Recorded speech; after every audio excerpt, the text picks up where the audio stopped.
Hello दोस्तों, स्वागत है आज का आपके शॉर्ट्स में। आज हम फिर लेके आए हैं एक चुनाव संबंधित क्वेश्चन जो बार बार एग्जाम्स में रिपीट होते हैं। इस टाइप क्वेश्चन एक सवाल मैं यहाँ पे लगवाऊंगा आपको, सेम इसी पैटर्न पे एक सवाल मैंने दिया है बाद में, उसको आप लगा के कमेंट सेक्शन में उसका आंसर बताओगे। ठीक है, तो चलो हम शुरू करते हैं। देखो सवाल क्या दे रखा है कि चुनाव में दो उम्मीदवार थे, 10% जो मतदाता थे उन्होंने मतदान दिया नहीं, 60% जो वोट थे यानी मत थे वो अवैध पाए गए। ठीक है, विजेता जो उम्मीदवार था यानी जो विनर था, जो जीता, वो 47% वोट पाता है। किसका? कुल वोटों का। याद रखना, टोटल वोट का उसको कितना मिलता है? 47%।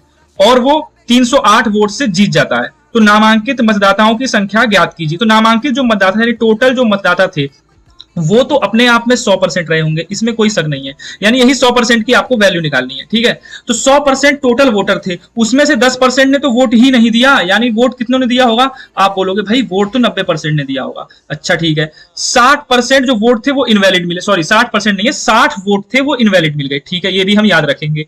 विजेता उम्मीदवार को कुल वोट यानी मतों का 47% मिलता है। कुल वोट का 47%, 100 का 47%, 47% से वो जीत गया।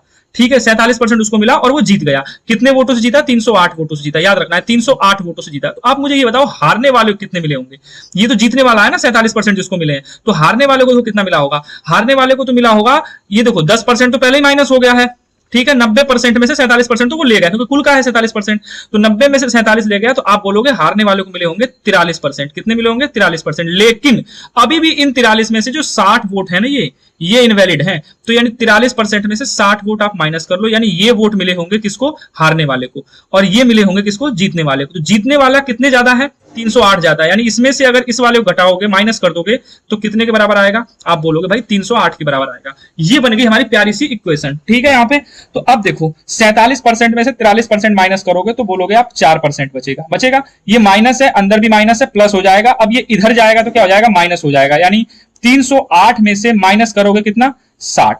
यही तो घटाओगे, तो 308 में से 60 जब माइनस करोगे तो कितना बचेगा? 8 में से 0 गया तो बचेगा 8, ये 10 में से 6 जाएगा, कितना बचेगा? 4, और ये 2। यानी 4% की वैल्यू कितनी आ गई? 248 आ गई। तो 1% की वैल्यू कितनी आ जाएगी? आप बोलोगे जी 1% की जो वैल्यू है ना, वो 4 से डिवाइड कर लो, 4 6 24, 4 2 8। यानी 1% वोट कितने के बराबर है? 62 के बराबर है। और निकालना कितना था? आप बोलोगे भाई निकालना तो था 100%, तो 100% कितने के बराबर होगा? 1% 62 के बराबर, तो 100% हो जाएगा 6200 के बराबर। यानी ऑप्शन नंबर जो ए है इसका वो सही होगा। ठीक है, सेम इसी पैटर्न पे ये वाला सवाल है। आप इसका जो आंसर है वो कमेंट सेक्शन में फेंक के मारो, जिससे हमें ये समझ में आए कि जो हम मेहनत कर रहे हैं यानी बता रहे हैं आपको, वो समझ में आ रहा है। ठीक है, मिलते हैं अगले वीडियो में ऐसे ही बेस्ट सवालों के साथ जो बार बार एग्जाम में रिपीट हुए हैं। देखो ये एसएससी सीपीयू एसआई में पूछा गया है। ठीक है, 27/6/2024 को, और जो मैंने अभी सवाल बताया था वो पूछा गया था यूपीपी री एग्जाम जो हुआ था कैंसिल होने के बाद 30/8/2024 को। तो आपको इसका कमेंट सेक्शन में आंसर बताना है। ठीक है, अच्छे से इसको लगा के कमेंट सेक्शन में इसका